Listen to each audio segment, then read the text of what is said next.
One thing I've mentioned a lot, several times throughout the course, is the idea of the Ketu Castle and the jungle outside the castle. So I want to talk about that a little more in this video in preparation for the Rahu and Ketu conjunct the planets videos, which will be coming next. Because this is a really important concept to understand. Because we're basically going to talk about how the influences of Rahu and Ketu behave on different planets. And it's not such a simplistic thing that we can just say, oh, it's conjunct Rahu or it's not. We have to kind of understand a lot more around that. So that's why I'm getting into this class now. So we really understand this going into the planetary influences that Rahu and Ketu are affecting. So Ketu means flag. And the flag is a secure territory. You say, this is my territory. Okay? Now, flags are used in various cases. They're used when an army is marching to war. And they say, okay, where I am is my territory. I own this land. This is martial law, where my flag is, where my territory is, where my troops are. And the opposing force is going to try to destroy that territory, of course. Okay, but marching to war, we claim our territory based on where our armies are. But the most secure place of the flag is, the capital, the castle, with its walls and its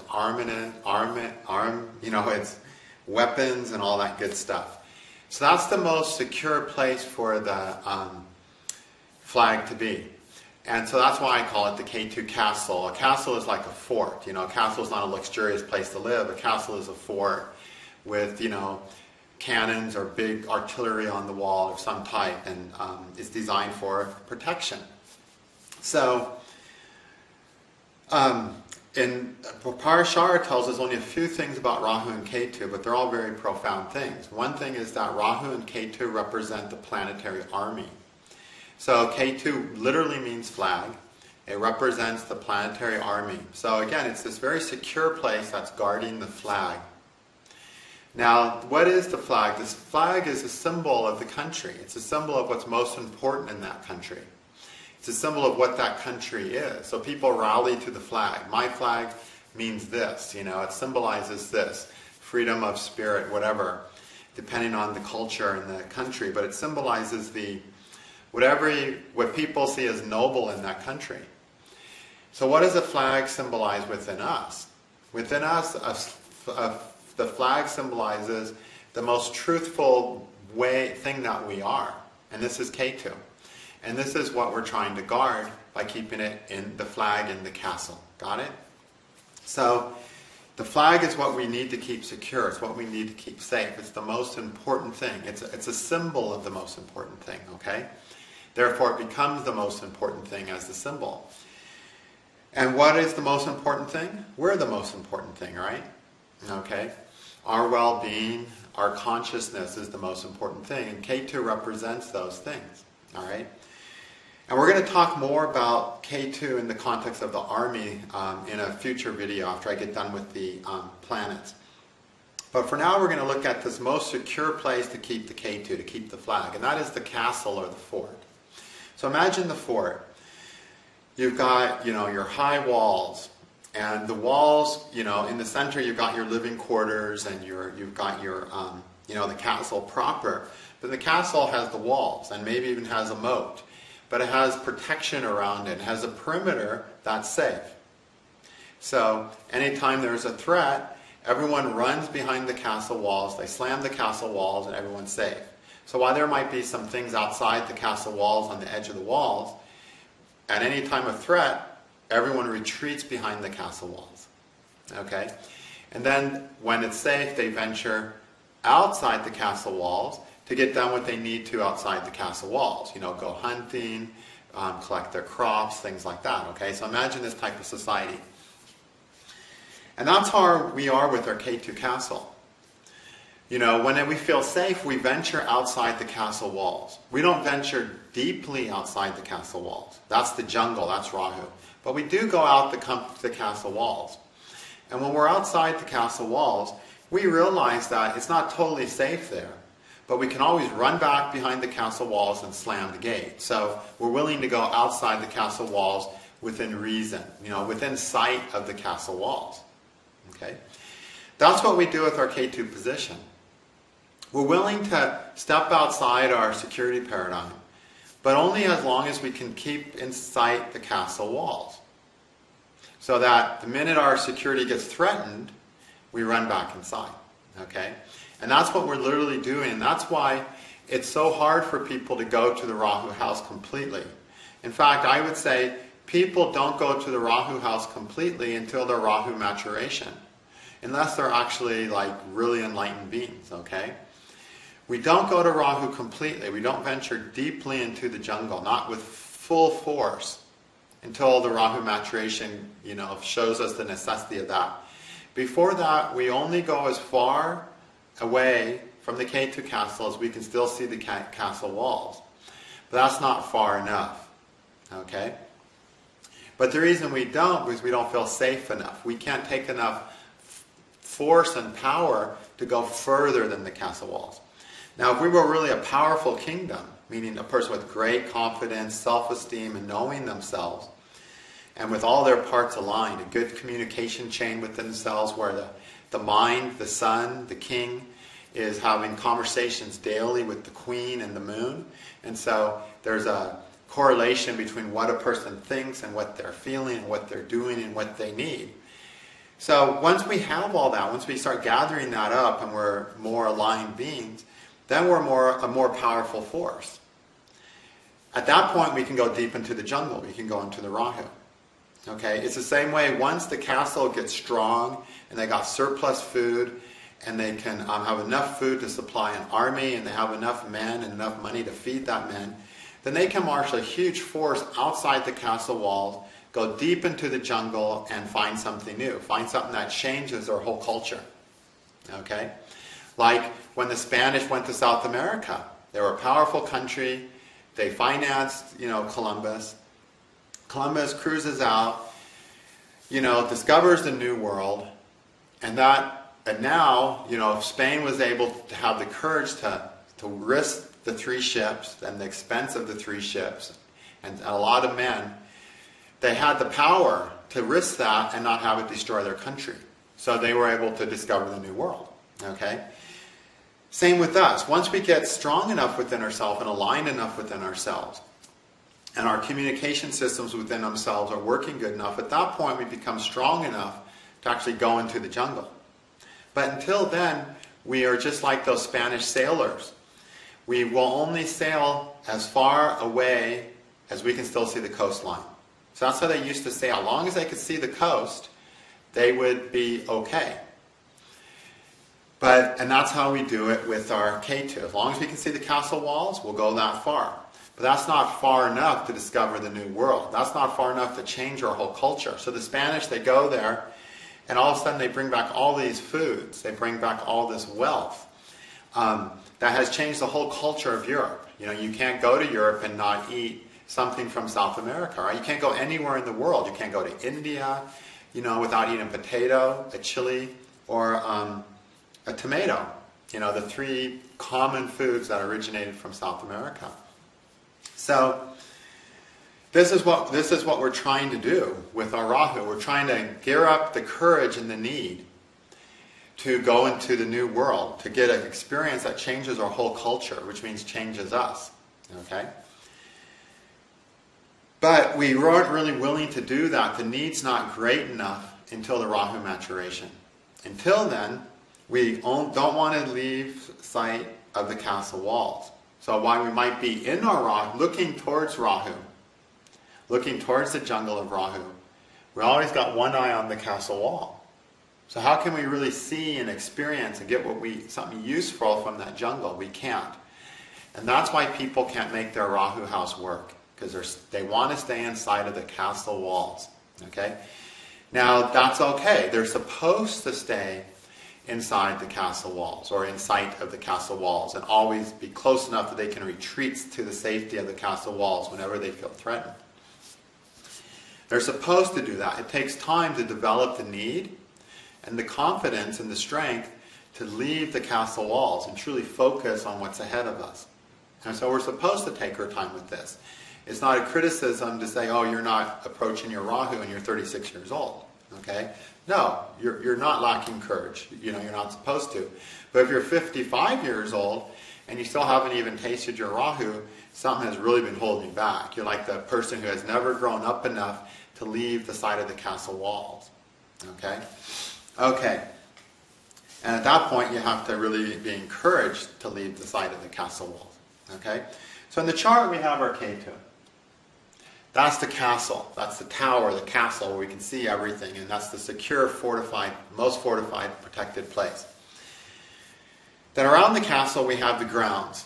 And in the grounds, there's all kinds of good stuff. Lots of things we need. There's the bazaar, there's the market, there's the entertainment. There's everything we need to be okay. Okay? Then there's the castle walls themselves. In the chart itself, if we go 90 degrees backwards from Ketu and 90 degrees forward from Ketu, that's the castle wall. So everything on this side of the wall is under the rule of Ketu.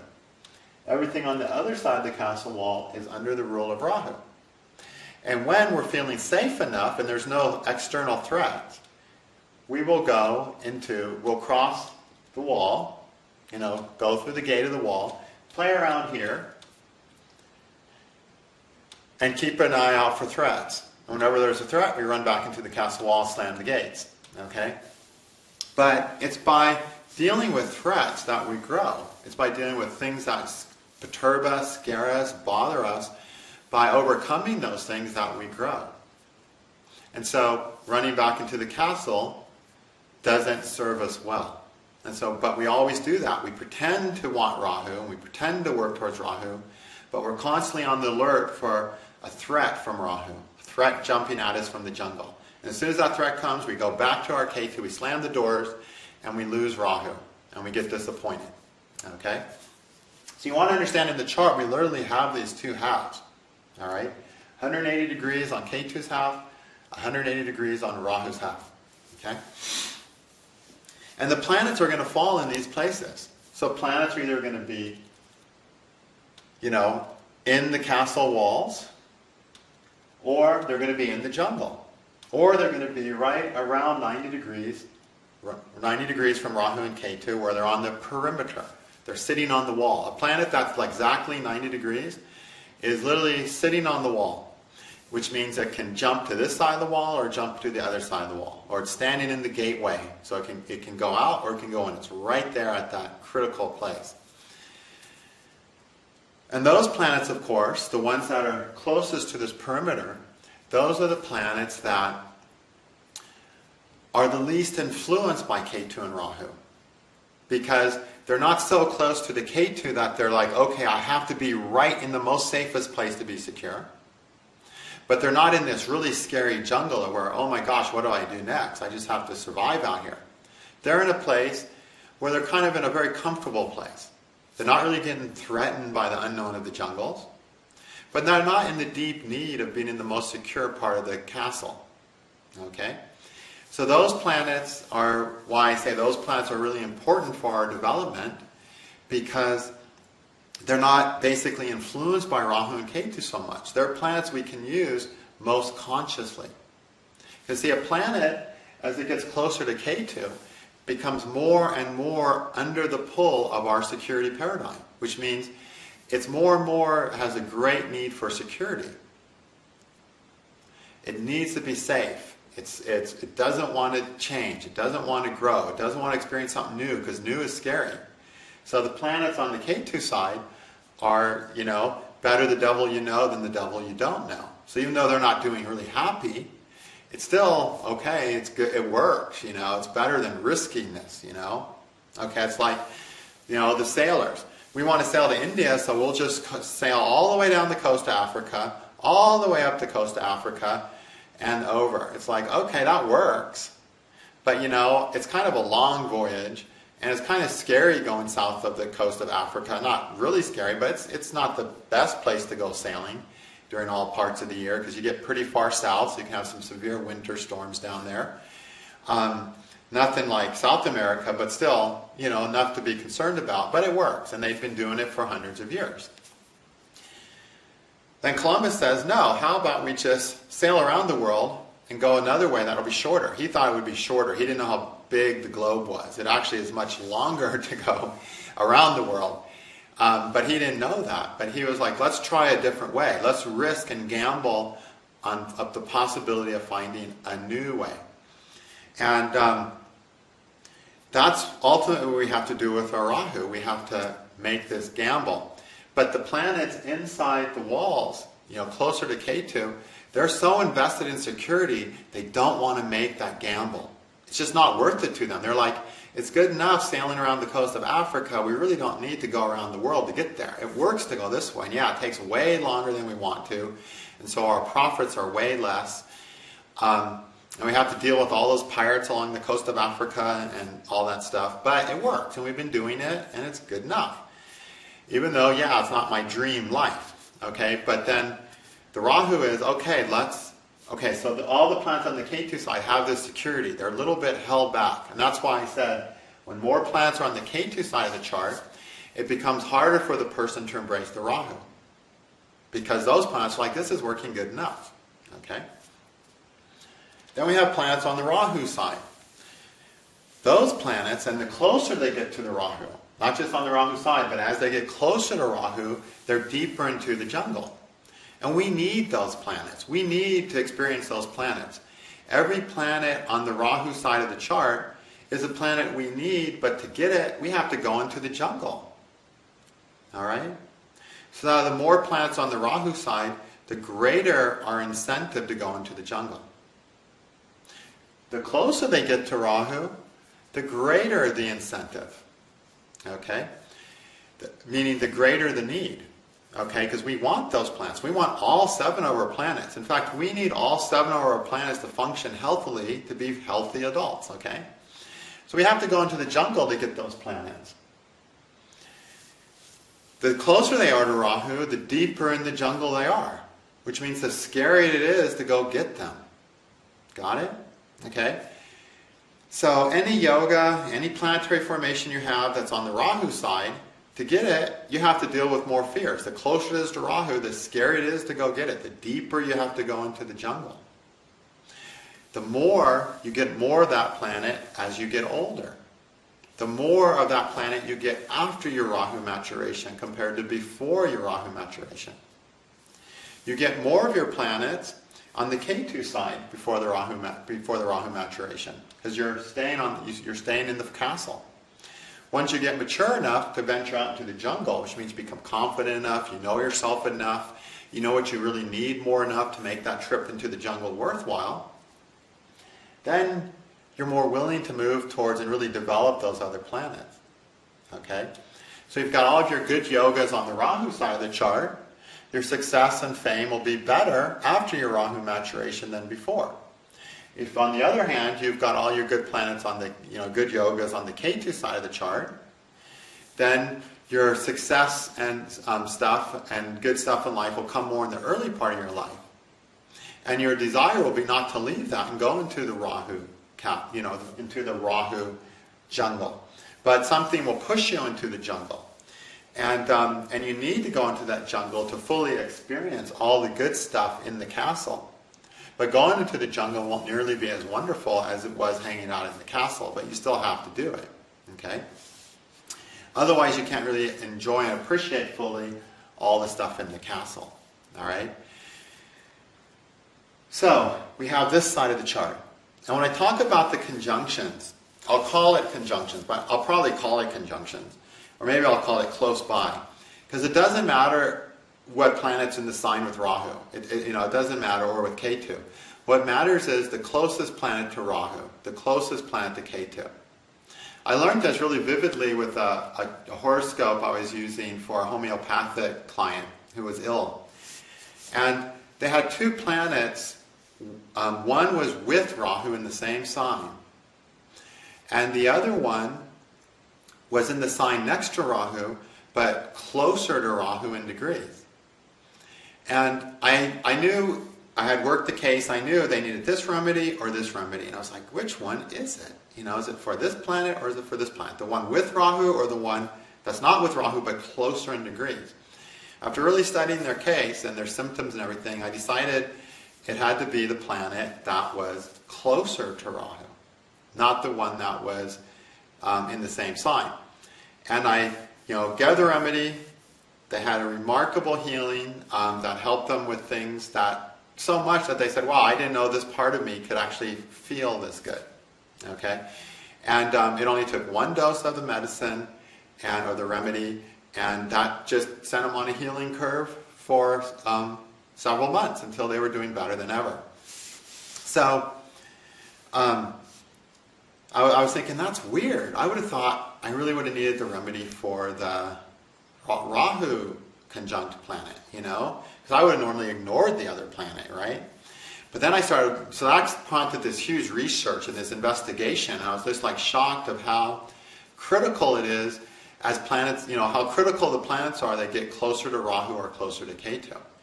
So when I say a planet with Rahu, well, that doesn't mean just we want to ignore the signs. We just want to take the signs and toss them.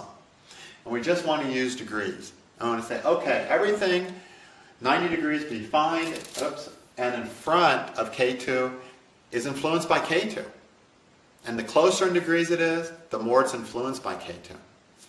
Everything that's 90 degrees in front or behind of Rahu is influenced by Rahu. And the closer it is to Rahu, the more it's influenced by him. So the planets on the fence, at around 90 or so degrees from Rahu and Ketu both, those planets are the least influenced by Rahu and Ketu, which means they're the planets we can use most consciously and clearly without fears of the jungle and without the great need for security. The closer they get to Ketu, the more the need for security is. And the closer they get to Rahu, the scarier it is to investigate those planets, because the jungle is getting deeper and darker and scarier. Okay? So we need to keep this in mind when we look at people's charts. So even if they don't have a planet conjunct Rahu or Ketu, we just have to find what planet is closest to Rahu and Ketu.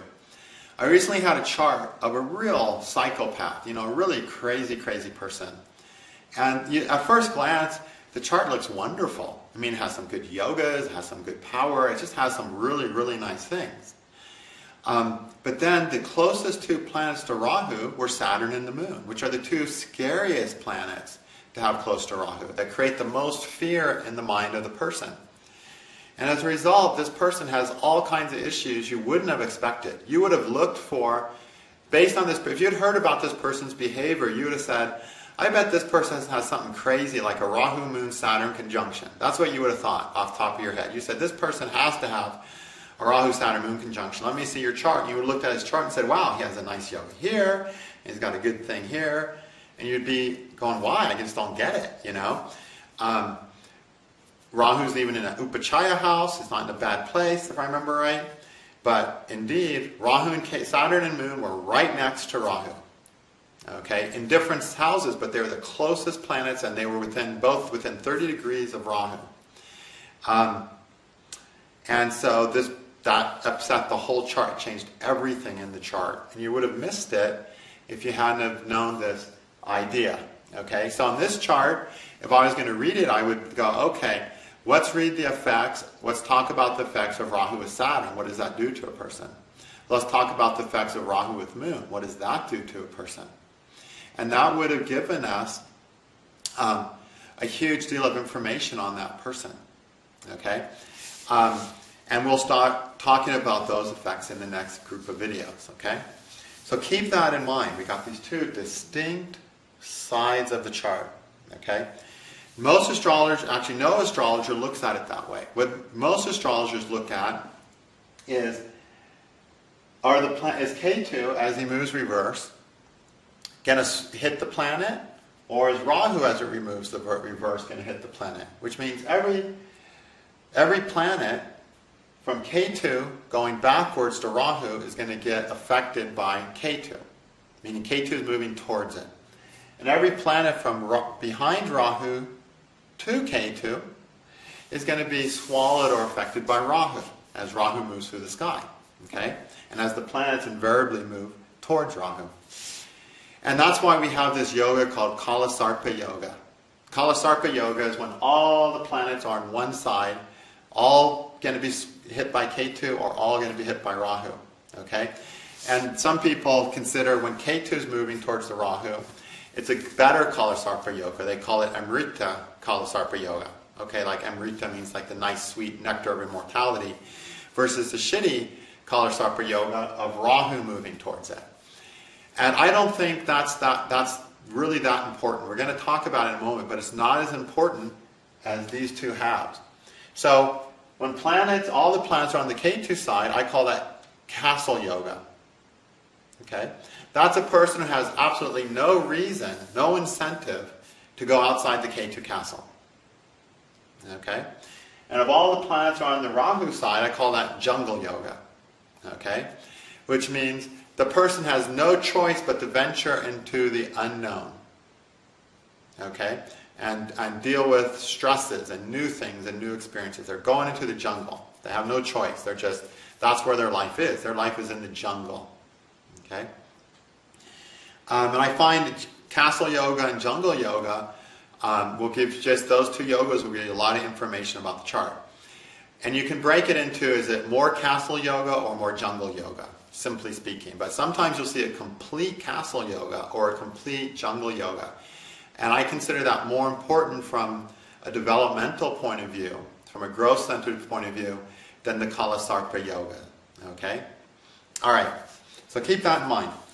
So 3 places: the castle, the jungle, and the castle walls. Where are the planets? The more planets on the castle walls, the better the person can navigate between the Ketu Rahu worlds. Good. That's why we like planets on angles or 90 degrees or so from the nodes. The closer the planets are to Ketu, the less motivation the person has to go into the jungle. The more planets on the Rahu side, the more motivation they have to go into the Rahu side. Okay? And the more those planets are influenced by Rahu. So we need to know this when I talk about the actual influences of all the planets influenced by Rahu and Ketu. Okay? All right. So that's one thing to keep in mind. Now, because of that, again, the planets on the Rahu side of the chart in the jungle, those planets, the person can perform with all those planets better after the Rahu maturation. Okay? It's easy for them to perform well with the planets in the castle from the beginning. Okay? And the important thing to remember, a very, very important thing, which I'm going to expand on after the planetary videos, is that Ketu is the flag. It's a symbol of what's best within us. It's a symbol of who we really are. Okay? What we're ultimately trying to protect in this world is who we are. You know, we're a unique individual. Keyword here is not individual, it's unique. Being a unique individual, it makes us different than everybody else. Because we're different than everybody else, it's hard to know what to do. It's hard to know how to be. How are we supposed to be? We're supposed to be a sovereign country with our flag. And our flag has a symbol on it that is us. And that's what we're trying to grow into. We're trying to figure out, what is our flag? What are we, really? What's the real me? What's the real me? And how do I be okay with the real me? Because it's very hard to be okay with the real me, because everyone around us is different, right? So this person is doing this, and we're like, oh, so if I do like they're doing, it'll be good. I'll be good. If I do what my mom's doing or my dad's doing, or if I understand that my mom or dad does stupid things and I decide to do the non-stupid things instead, that will be who I really am. No, none of that is really you. But that's how we begin to formulate who we are. That's the immature beginnings of how do I decide who I am. I'm not going to do the things that I see people in my life do that is wrong. And I will do the things that people think I need to do or which I get rewarded for. You know, all these games. I'll do the thing that gets me in the least amount of trouble, but is that really you? Is that really your sovereign way of being? No, it never is. It's a way of being based on all the pressures around you. It's kind of like, it's like politics. The little country has to kind of adopt a lot of things on all the powerful countries around them in order not to get stepped on and taken off the map. Okay? So countries do this very same thing to each other. Okay? Because of all the pressure of everyone else, we kind of adapt and adjust into some weird amalgamation of ourselves as, pressurized and created and coerced and, molded by our surrounding people in our lives. Okay? Because we're not really secure enough and safe enough to really be the sovereign country we are, to be okay with that country. And so we're constantly alert for the threats from other countries. We go outside the castle wall and we're waiting for raiders to come by, for instance, okay? We don't want to leave the shores of the ocean, we want to sail beyond the shores that we can see, because who knows what lurks there. There could be monsters, there could be evil people, whatever. So, that sovereign thing we are, we're not able to be okay with it because we're constantly measuring it against the reactions of people, especially our parents. So our parents have a reaction to something we do as our kid, and that makes us decide to become a certain kind of person. Okay? But is that the person we really are? No, it's not. That's the person we're trying to be because of the reaction we had to our parent. That's just who we are in reaction to our parents. Who we are in reaction to somebody else we know. Who we are in reaction to people, basically, particularly our parents, though. But that's not who we are, and so we try to mold ourselves into something we're not, just so we can live in this world as a wimpy little weak country. Okay? Because it feels like if we don't, we'll get demolished by the more powerful countries, namely our parents are the more powerful countries. And by demolished, I don't mean our parents are going to take us out back and whip us, on the butt with a belt until we bleed. I mean, we say something to the parent, and the parent just gives a negative response. Like I remember one of my most profound shocks, when I was a kid, was just such a simple thing. And when I was 11 years old, I was really into magic, and I was learning all these magic tricks, and I was going to put on a little local neighborhood magic show. And I learned a lot of really high-level tricks, actually, for an 11-year-old or 12-year-old. I think I was 11. I was 11, yeah.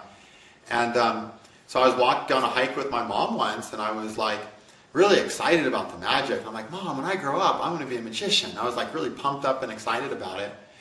And she's like, you should be a doctor. And I was like, what?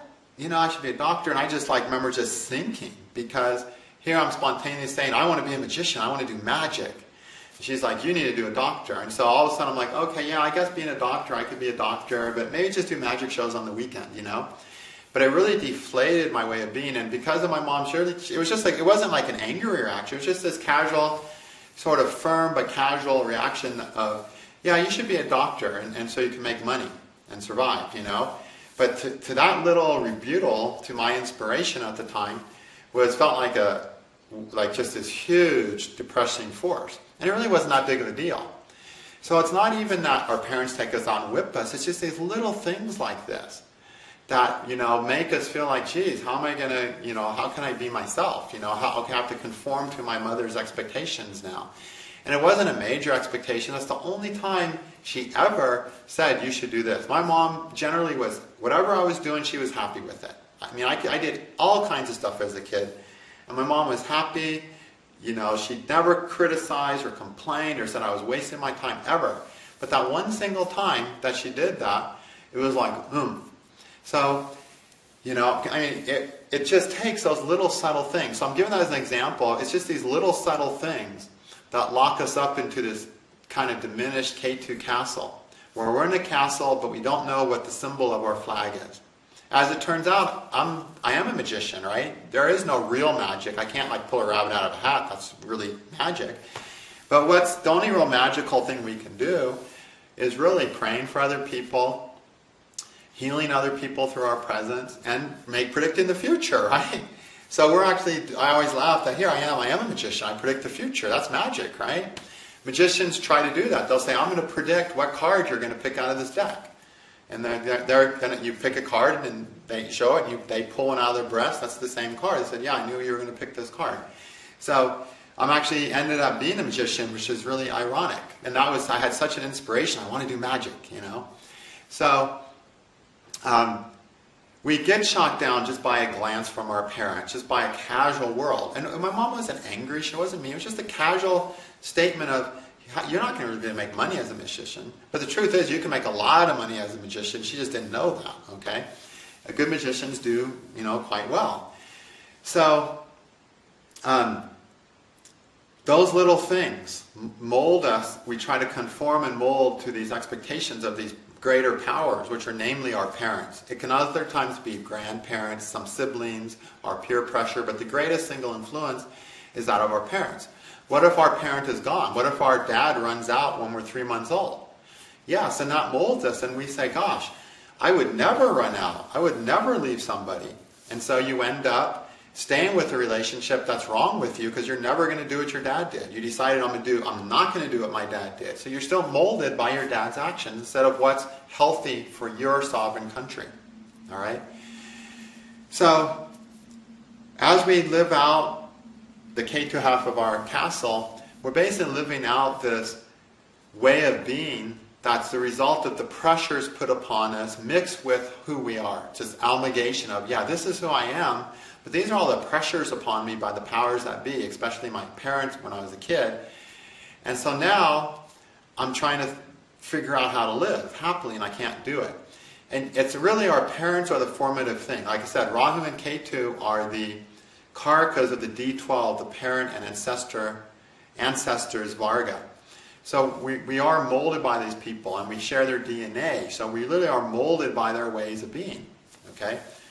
But we don't want to be limited by that. We're molded by their ways of being in our immaturity, which means until the Rahu maturation. And being molded by their way of being, some of it's us, some of it's not really us, and here's the secret. A tremendous amount is us, but we hate it. We're not okay with it. A lot of how our parents are, it really is us. It's who we really are. How can it not be? We popped out of them, right? But we don't like that part, and we see that as a negative part, so we're not at peace with that part. And that also forms our Ketu Castle. Something about us that is like our parent, that we hated in our parents, now we hate in ourselves, and we don't allow ourselves to be that way. But then we end up being that way without realizing it in a sick and twisted fashion. And as we mature, we learn, one of the huge things we have to learn, one of the most important things we have to learn is that the things we hate about our parents, the things our parents do that we hate, that hurt us the most, that we do those very same things to ourselves and to the other people in our lives. Until we're ready to acknowledge that and see that, we're not going to heal. That takes tremendous courage and compassion towards ourselves to be able to acknowledge those things. But we won't want to. We'll try to do anything but to acknowledge that I do the very same things that my parents do that I hated. If you can't say that, you're not healing. So this is a very serious part of healing the Rahu Ketu, which we'll get into more later. So, but the thing is it applied healthy or unhealthy? You know, the things your parent did that hurt you in the right situation could be very healing, helpful things. So it's not a matter of saying, oh, I would never do that, that's wrong. It's a matter of doing the right thing at the right time. That's what health is.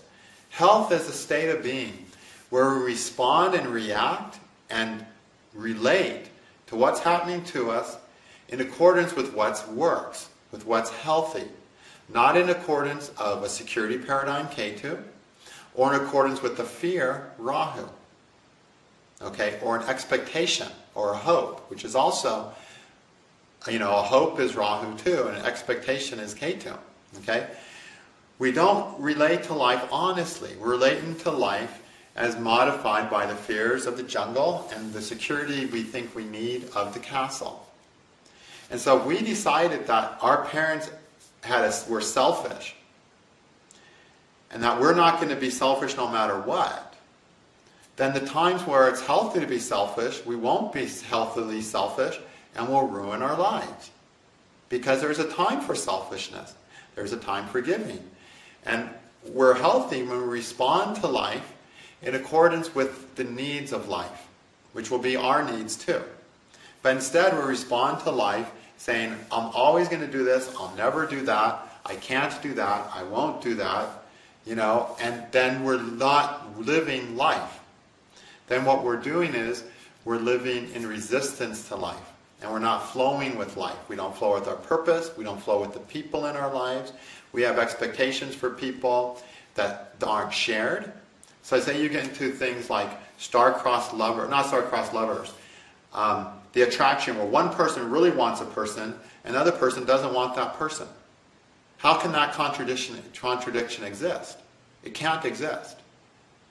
It's a delusional contradiction. That one or both people are out of flow with life. If they were both in the flow of life, one person would not be wanting another person who didn't want them in return. They would only want that if their fear or security paradigm is setting them up for that. So they want to be with the person they're with because they're scared to not be with that person. Or they want to be with a particular person because that person reminds them of their mommy or daddy, so they need to be with that person. That's not syncing with life. That's not flowing with life. There is no contradictions between people if each people is living in the moment and flowing with life. That contradiction cannot exist. Okay? But constantly in our lives we're having these contradictions. Why? Because one or both, usually both, people in some respects are not being in the flow of what's truthful to life, what's truthful to themselves. And by truthful I mean rid of fears and rid of needs. Because fears and needs are Ketu, fears are Rahu, have no place in truth. And it's those fears and needs that tear our ego apart, that causes pain and turmoil and frustration. Okay? But none of that's real. Life is what's real. And life has a flow that is going to happen. And if your needs and fears are not in alignment, if your needs and fears are not in alignment with that flow of life, you'll be in disharmony, you'll be sick, your Rahu and Ketus won't be balanced, and you'll be in conflict with life, which means you'll be in conflict with people. Okay? If we get into the sensation, the energy of life, and we live each moment in a healthy level, then there's no contradiction. Okay? Other people might have contradictions if they're not, but if you're doing that, there'll be no contradictions in your life. As long as there's contradictions in your life because there's still a need, a security need, a way you have to be or else you're not good enough, or if you're not this way, you're evil, if you're not this way, you're not good. There's something like that. Or there's a fear, okay, that you're not willing to risk, a cliff you're not willing to jump off of, that you're getting pushed towards. And then you will have conflict inside of ourselves. So conflict inside of ourselves only happens because of Rahu and Ketu.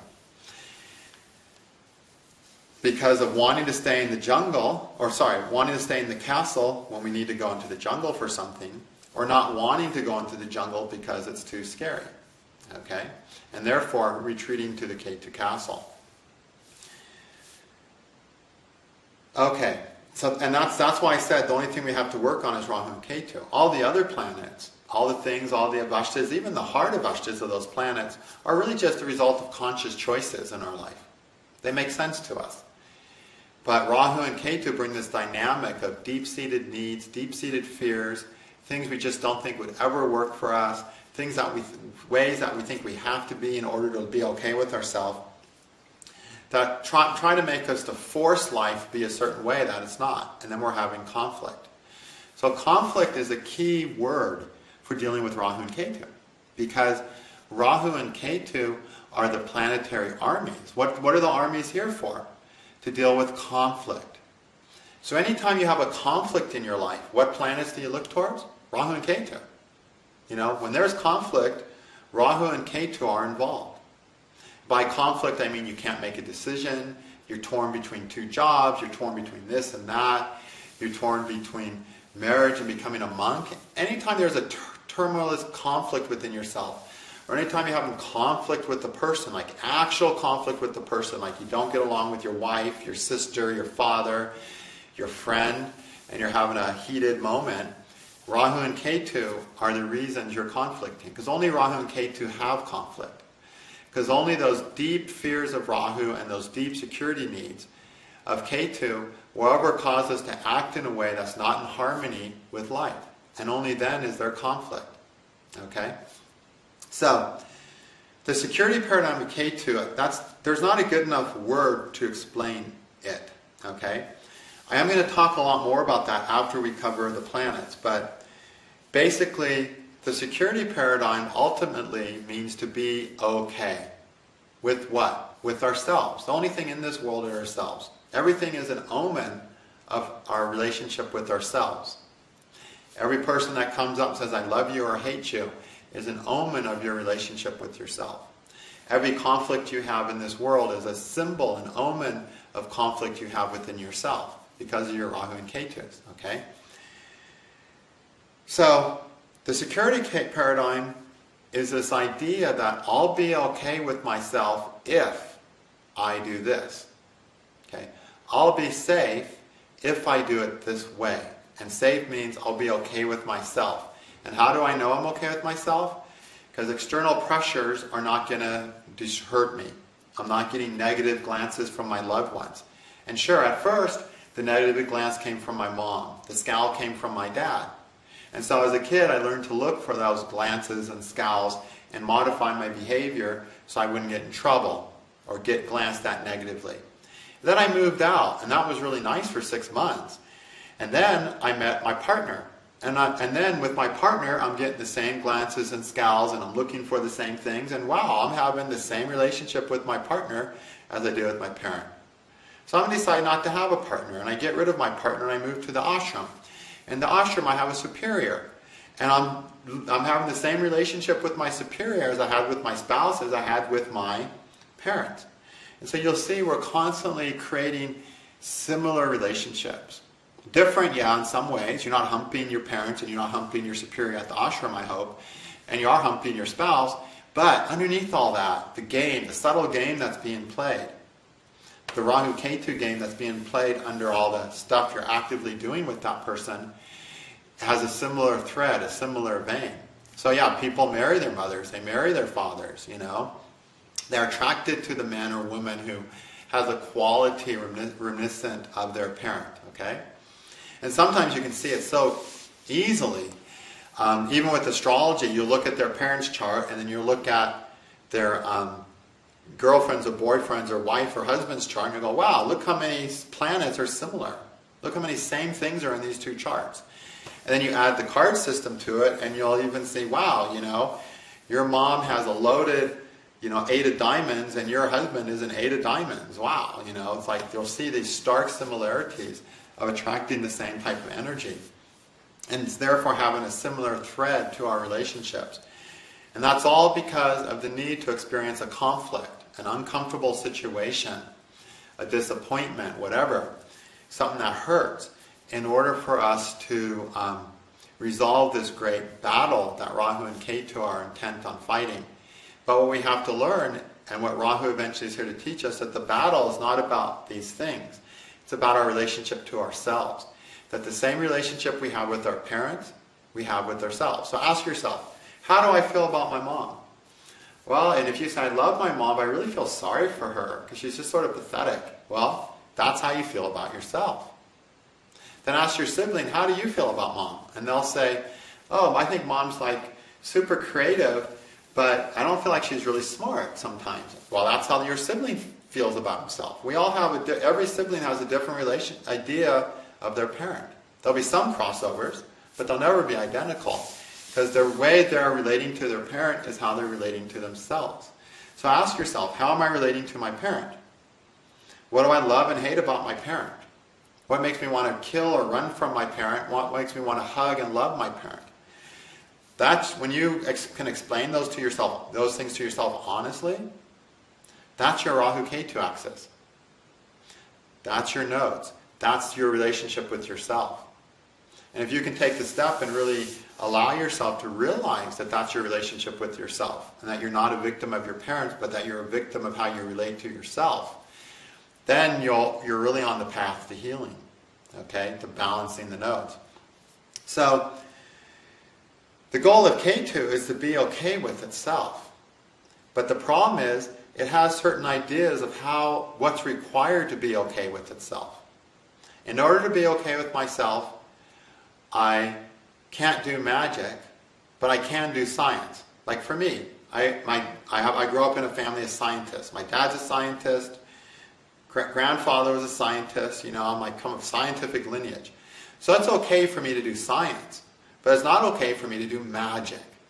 Okay? Yet here I am doing magic, but I call it science. So you see, I call it science. I'm going to have a scientific approach to astrology. I'm going to work out the calculations while I'm doing magic. So if I'm really honest with myself, I'm doing magic. And I'm calling it science, perhaps. Okay? So we literally adapt ourselves to these pressures in our lives. Okay? And we become a scientist because being a scientist is acceptable, but being a magician is not. Okay?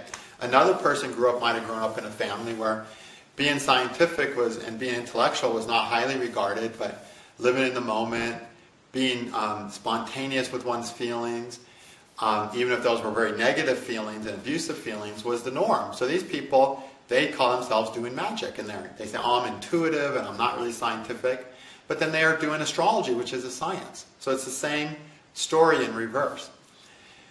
So we're trying to be okay with ourselves, okay, and have a healthy relationship with ourselves. And we think we have to be a certain way, as I was saying. I have to be scientific to be okay with myself, because science was advocated growing up, magic was not, okay? But that's not healthy, because I can't always be scientific, right? So this is a really simple, cheesy example. Usually it's much more painful stuff. I'm kind of making a fun, light example here. If I can't be okay with myself for doing magic, which I do, then how can I be okay with myself? I can't be, right? So we think we have to be a certain way or label ourselves a certain way. I have to be good. I can't be bad. That's the most common way in order to be okay with myself. But if I always have to be good, all of a sudden my choices in life become diminished. If I can do no harm, I only have to do nice things, my choices in life become diminished. And there's no freedom to what life wants. So if life wants you to have something or experience something, it's going to hurt other people. Like today, I had a choice. I could teach a video to you guys, or I could call a friend and hang out for 3 hours on the phone talking to a friend I haven't had. That's a choice that I have every day. Okay, I could call a friend I haven't hooked up with in a while, or I can make a video. Okay? Well, if I don't call the friend gets hurt. If I don't make the videos, you guys get hurt, because you're going, I want that next video. I'm about to make my Rahu Ketu breakthrough, and I need that next Rahu Ketu video, then I know, aha, I'll get it. So I'm going to hurt somebody in this situation. So if I have this security paradigm of I won't hurt anybody no matter what, then how would I do that? I would have to make a video while I'm talking to a person. It can't be done. So everything we do hurts somebody else while helping somebody else. But we can't have a security paradigm saying, I will do no harm, because you will. So say you go to choose a restaurant. I can have Thai food today, or I can have a pizza. Well, I'm going to have Thai food. Well, maybe the pizza guy needs a little more business, and a month later he's closed. And maybe if you'd gone, it would have just made the difference between him staying open and not. Okay? So he got hurt because you didn't go there. But maybe the guy at the Thai restaurant, was about to close, but then you came and bought so much food because you were so much hungry. He said, wow, and you were so happy eating it, and you were so thankful. He goes, yeah, I really love my restaurant business. I'm not going to take that corporate job after all. So you helped him. So every action we take helps one person, hinders another. So we can't live by the paradigm of, I won't hurt anyone no matter what. Then at that point we have to just lock ourselves in a room and do nothing. And that's always what happens with Ketu. We always create an idea that I can't do this no matter what, or I have to do this always. And then we can't live a healthy, normal life. We can't flow with life, because flowing with life is about going here, going there, helping this person, not being available for this person. How do you do it all at once? You can't. Time doesn't allow that. If there wasn't a thing as linear time, sure, we could do it all at once. But because we're stuck with linear time, we will always hurt something every time we do something, make any choice in our life. Okay? I made a choice this year to renovate my house. Making that choice hurt everyone who wanted to do my videos because I've taught less video. It hurt a lot of people who wanted readings. Okay? So, but it's a choice for some reason I was prompted to make. Okay?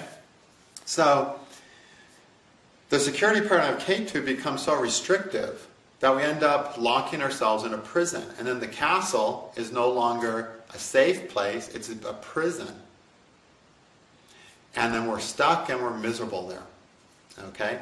Remember, the key planets for Ketu are the Sun and Saturn. Ketu is the king, Sun is the kingdom, Saturn is the prison. So there's a point where Ketu becomes the prison. Because we've reduced our opportunities in life. We decided I can only be this way. I can never do this. Or a very classical one is, I always have to help everybody. I always got to tell people what they need to do to be happy. Okay? Well, now you've created another prison in your life of loneliness. Because people don't like to be told what to do to be happy, right? Okay? We want to get away from those external pressures of telling us what to do.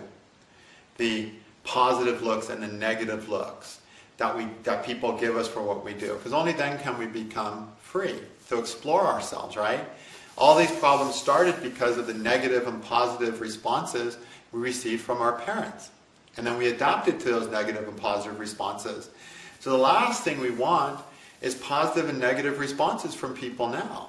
We want to get away from that with acceptance. So we want acceptance from our loved ones, right?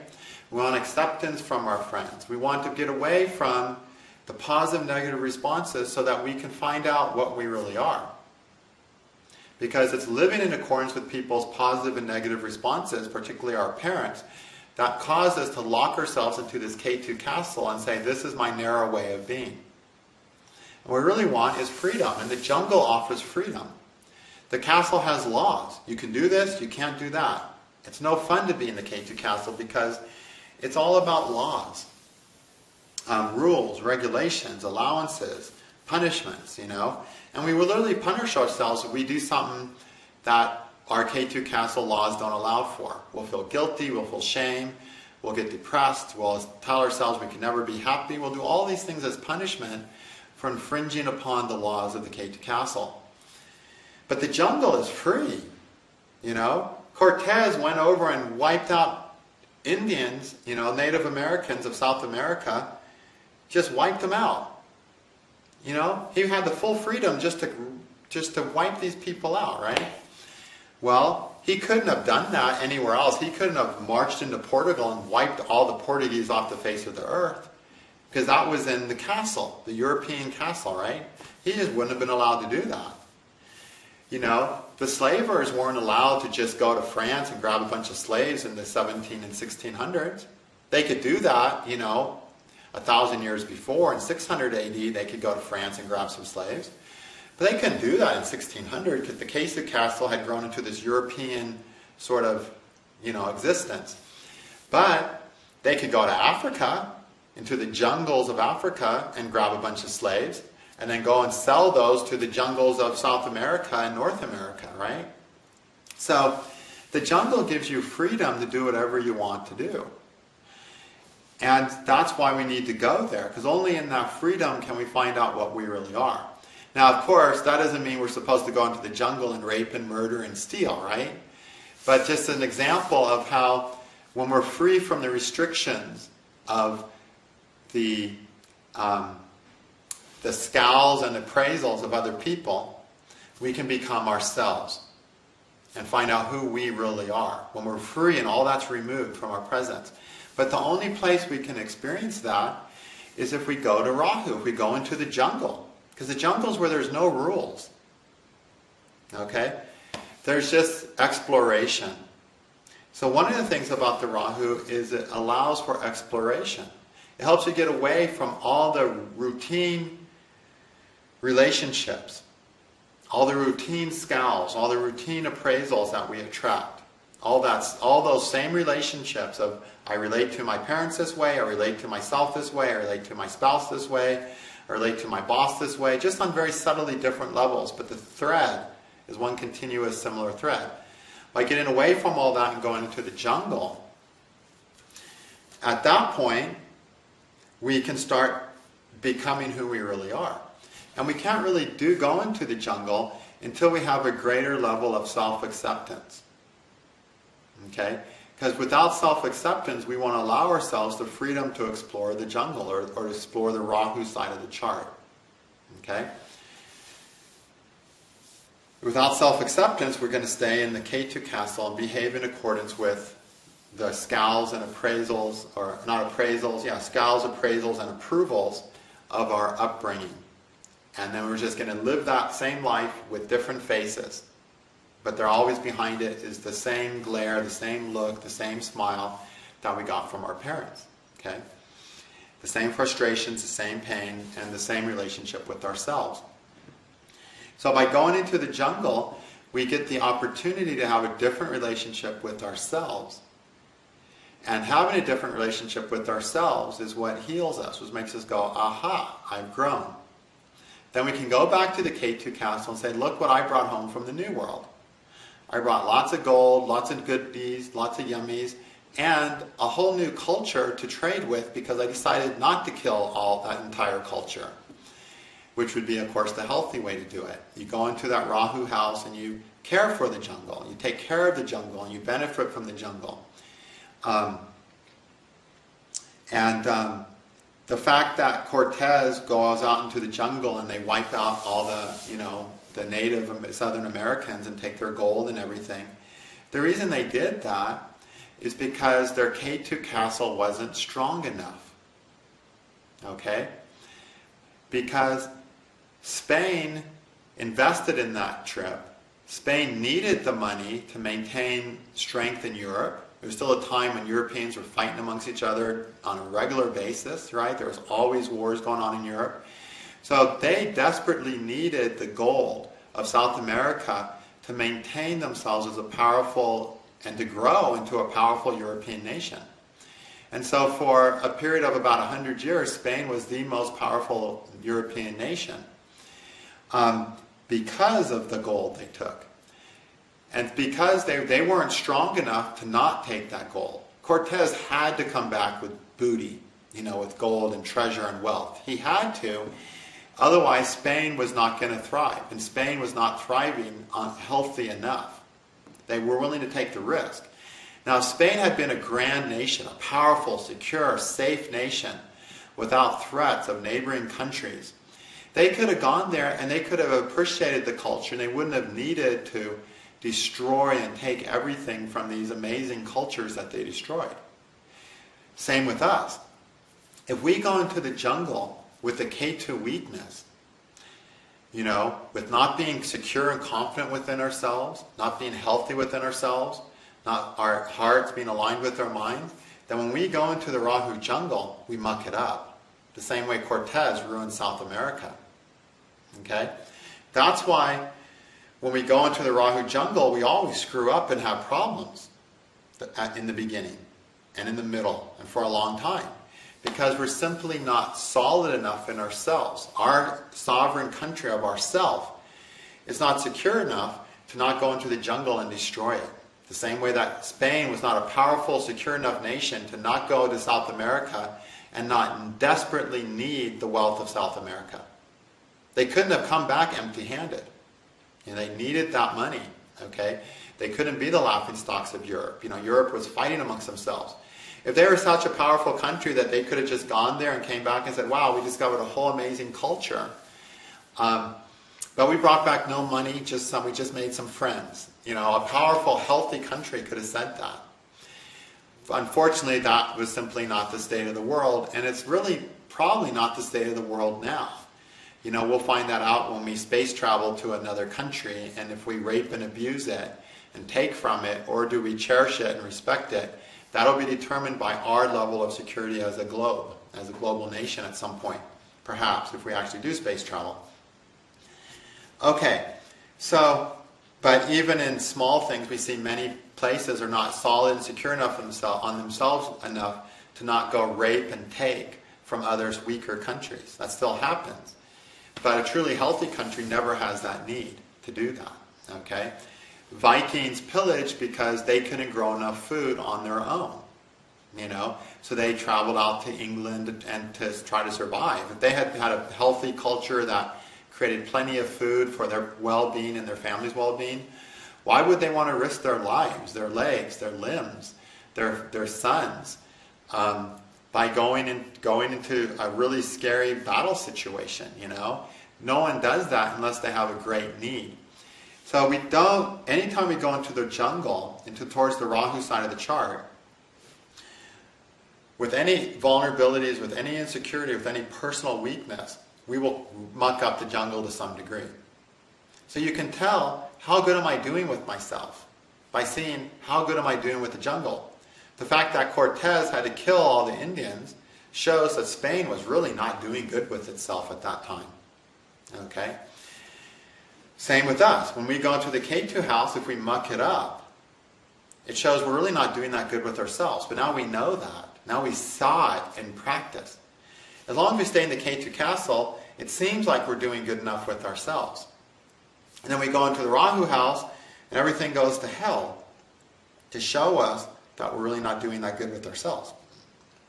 So how successful we are in the jungle, the Rahu side of the chart, shows how well we're doing with ourselves, how good we feel about ourselves, how well we're aligned with ourselves, how confident we are in who we really are, how much we really recognize and see the symbol of life that's on our flag. Okay?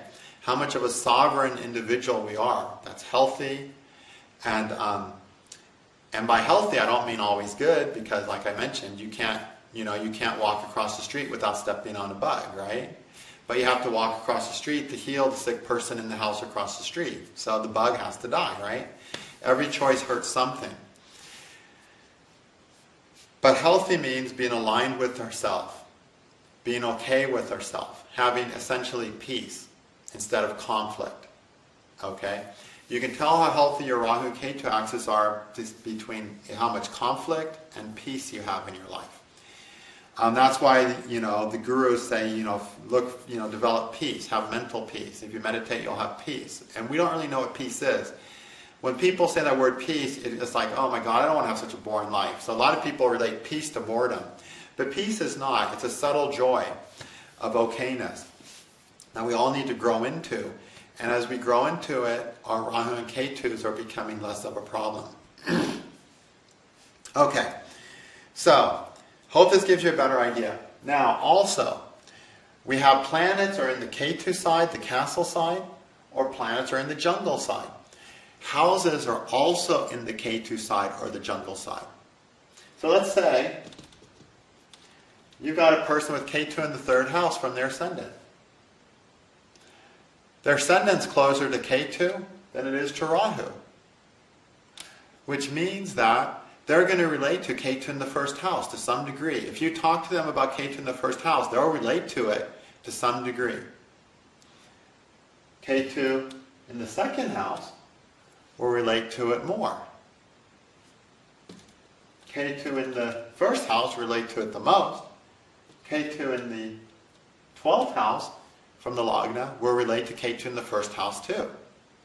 Once Ketu gets over here, once the Lagna gets past 90 degrees, they won't relate to Ketu in the first house at all. They'll start relating to Rahu in the first.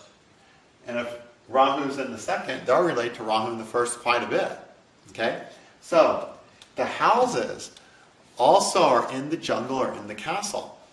The most important houses are 1, 4, 7, and 10. Just ignore the rest of them. Okay, the angular houses, the cusps, not the equal houses, but the cusp. The Bhavachalita cusp of 1, 4, 7, and 10. See where they fall in the jungle. If the first cusp is closer to Ketu than Rahu, then relate to them as Ketu in the first house. They're dealing with Ketu in the first house issues. So break it into quadrants. Find out which angle, 1, 4, 7, or 10, is closer to Ketu and Rahu. If it's not 1 or 7, it'll be 4 or 10. And we always want to look at the chart to see what angular house is closest to Ketu, and which house is closest to Rahu, which will always be the opposite of the other house. So it'll be either 410 or 17. So remember the videos I talked about, 1st house, 7th house Rahu Ketus, and 4th house, 10th house Rahu Ketus. Those videos apply to everybody, to lesser degrees though. But find out which video or which one applies to every person, and realize that if they have Ketu in the 3rd, well, the closest angular house will probably be the 4th cusp. So literally measured in degrees though. What house of 1, 4, 7, or 10 is closest to Ketu? And read them as Ketu in that house. And you can start the reading like that, and then you can deviate into the actual smaller houses. But the closest angular house is always going to be impacted by Rahu and Ketu. Because the angles are the key houses. In fact, we can do a lot of amazing astrology just with houses 1, 4, 7, and 10. We can just toss the other house cusps. And if we just focused on those 4 house cusps and did a good job with them, we would probably do everything we really needed to do. Okay? But for predicting events and predictions, we really need all these other houses. But for like growth and development and psychology, we really only need houses 1, 4, 7, and 10. So are they a Ketu 4th house person, Ketu 7th house person, Ketu 10th house person, or Ketu 1st house person? Everyone is one of those 4 types of people. Okay? And you want to read them and understand them as that. Okay? And then what house cusp 1, 4, 7, or 10 is closest to Rahu? That's the house cusp that's in the deepest jungle from them, the important cusp that's deepest in the jungle. And we have to look at the angular houses because those 4 houses are the houses of acting. Okay? Acting in accordance with Dharma, 1st house, in accordance with Kama, 7th house, Moksha, 4th house, and Artha, 10th house. It's taken an action in that world. The problem with Rahu and Ketu is we get paralyzed. We don't take action. Ketu doesn't take action because it's stuck on a certain way of being. There's too many rules. You have to do it this way or you're not good. You have to do it this way or something. There's too many rules with Ketu to act. With Rahu, geez, it's too unknown. It's too scary to act. So we're paralyzed in action wherever Rahu and Ketu are. So whatever cusp, 1, 4, 7, 10, whatever action cusp is closest to Rahu and Ketu are the action cusp where we're paralyzed in very different ways. Okay? Ketu cusp, the closest cusp to Ketu of 1, 4, 7, 10, it appears like we're very active in that area. So if Ketu is closest to the 10th cusp, they're so active in their actions and what they're doing, but they're active in a stuck way. Okay? They're only doing it in a certain way, not in a way of fullness and abundance and life, but in a stuck, sick, pathological way. Okay? So keep that in mind. I'll probably do a video on that more with some chart examples down, later on in this course. Okay? But the point I'm making is, even the house cusps are in the castle or in the jungle. Okay? Keep that in mind. Okay, so I think that's enough for you to think upon on Rahu and Ketu to give a deeper understanding. You need to spend hundreds of hours contemplating this idea of Rahu and Ketu and the castle and the jungle. And that's why I keep going back to talking about this. And I'm not done yet. I'm like, every time I want to add a new facet to it and really get you thinking about this long term. This is not something you can just think about once. I think about Rahu and Ketu, jungle, and castle all the time. It's something I spend thousands of hours contemplating and thinking on. And it's just so important. Okay, one other thing we got to cover in this video though. Ketu's moving reversed. Any planets behind Ketu, before Rahu, are going to be influenced by Ketu. Which means those planets need to be resolved and completed. So the planets that are in the Ketu castle, that Ketu is moving towards, are planets the person can complete within their security paradigm Ketu. Okay? They're in their comfort zone to complete those and develop those to completion and resolution. Okay, what we could say is to perfect those. But perfect just means better. Of course, it doesn't mean perfect. Now, the planets that are in the jungle, but Ketu is still moving towards them, those are the planets that the person is equally in need of completing and resolving the karmas with. But they won't resolve those karmas until they go into the jungle. So they have to go into the jungle of Rahu to complete those karmas. So it's like, here you've got a friend in town, and you owe this friend $100. And then you're karmically balanced and you can be enlightened, okay?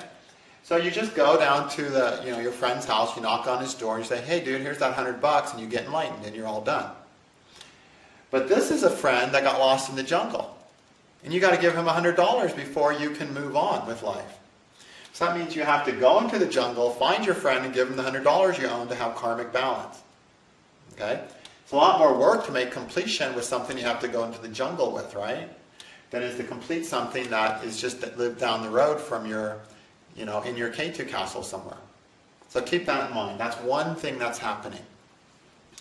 The other thing that's happening is Rahu's moving backwards. So every planet behind Rahu until you get to Ketu, even if it's a billionth of a degree from Ketu, Rahu's still moving towards it. Those are things that you need new experiences with. You have to relate to those things in new ways. You have to make a transformation with those things, which means you need to learn to appreciate those things in a new light. You have to learn to see those things in a completely different way. Whereas Ketu, the things it's moving towards, you have to resolve those things. You have to come to a peaceful conclusion with those things, okay? But Rahu things, we have to totally change how we see those things. So, if Rahu's moving towards a planet that's in the jungle, then we go into the jungle, and once we're in the jungle, we transform those things really readily. Okay? Because now that we're in the jungle, we're going to naturally see those things in a new light. It's as simple as, I live in the castle and it's dark and I have torches on the wall, so everything I see in the castle I see with torchlight. Then I go into the jungle and I see something with the natural light of the sun. And I see it in a whole new light because I'm in the jungle. So just going into the jungle helps a person see those planets in a new light. Then there's the planets that Rahu's moving towards that need to get transformed, seen with a new light, that are in the Ketu Castle. So those were the ones that a person has to go into the Rahu house, go into the jungle, see things from another point of view, and then come back into the Ketu Castle and see those things in a new light in the castle though. Okay? So it's a little bit more of a tricky business because the tendency is to, when we're outside, things look different, and we go back inside to Ketu, and we want things to look the same. Because we're used to them being a certain way. So for instance, you go to, you grew up in America, okay, and you're an American. And American men are a certain way to you. Okay, you have a certain relationship to American men. And therefore you have a certain relationship to men. Okay? Then you go over to, say, you'll go to Russia, let's say. Okay? You go to Russia and you get a completely different experience of men. Because now you're dealing with foreign men. You're in the jungle. The foreign, Rahu's foreign, right? And you get a totally different experience with men. So now you've got a different experience of men. That was pretty easy to see because you were in a completely different culture where the men act completely different. Okay? So that pretty much happens automatically. That's going to happen. If you go to another country, you'll get a completely different view of men. Okay? Based on how the men are in that culture. But let's say, instead, you go to Russia and you get a different experience of life because you're in Russia, but you meet no Russian men. Then you come back to America, and now, because your experience of life is different, you're going to see American men as different than you did before, simply because you went to Russia, even if you didn't meet one. Even if you didn't meet any Russian men. But you're still used to seeing those men as American men. So you have all these biases and ideas about the American man. And your experience of, having new experiences in another country have to sort of work against your biases of what you already think about American men. So it's a little harder because you're so fixed in your ideas about American men to change your mind about them. Okay, to allow your experiences to affect how you feel about them. Okay, so the planets that Rahu's moving in the Ketu Castle, it's a bit of a bigger crunch to see those things in a new light. We need to see those things in a new light, but we're so used to seeing them a certain way, it's harder to see them in a new light, and therefore it takes longer to see them in a new light. Okay? All right, so keep that in mind, and we'll probably do some more videos on that topic as well. Okay? Okay, enough on that. Thank you.